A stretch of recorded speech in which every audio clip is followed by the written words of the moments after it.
fear. Because I did feel at times I felt I was gonna die.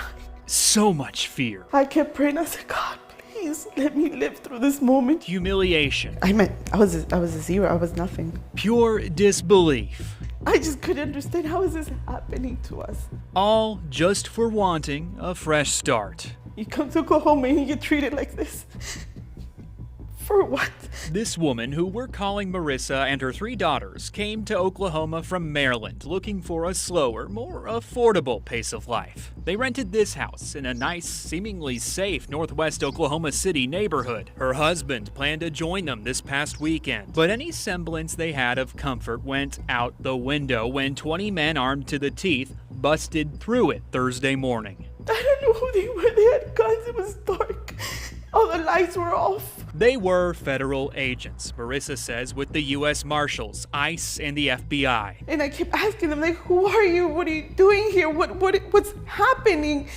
And they said, we have a warrant for the house. They ordered Marissa and her daughters outside into the rain before they could even get dressed. They wanted me to change in front of all of them, in between all of them. The thing is, the suspect names on that search warrant were not Marissa's or anyone in her family's. They were, however, names listed on mail still arriving at the house. Former residents, perhaps. We just moved here from Maryland. We're citizens. That's what I kept saying. We're citizens.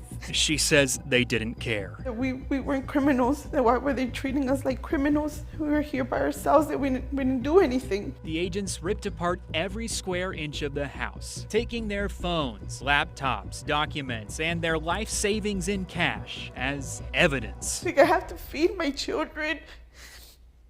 I'm gonna need gas money. I need to be able to get around. Like, how do you just leave me like this, like an abandoned dog? And when they left, they told her something. I know it was a little rough this morning.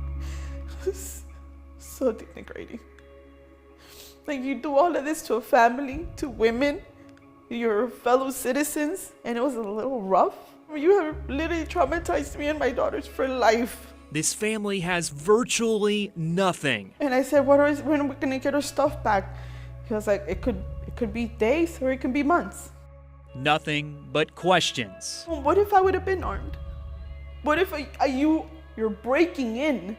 What am I supposed to think? My initial thought is we were being robbed. My female daughters being kidnapped. Nothing but likely lifelong trauma. We have guns pointed at our faces. Can you just reprogram yourself and see us as humans, as women? A little bit of mercy and care a little bit about your fellow human mate, about your fellow citizen, like fellow resident. We bleed too. We bleed just like anybody else bleeds. We were scared. You could see in our faces that we were terrified.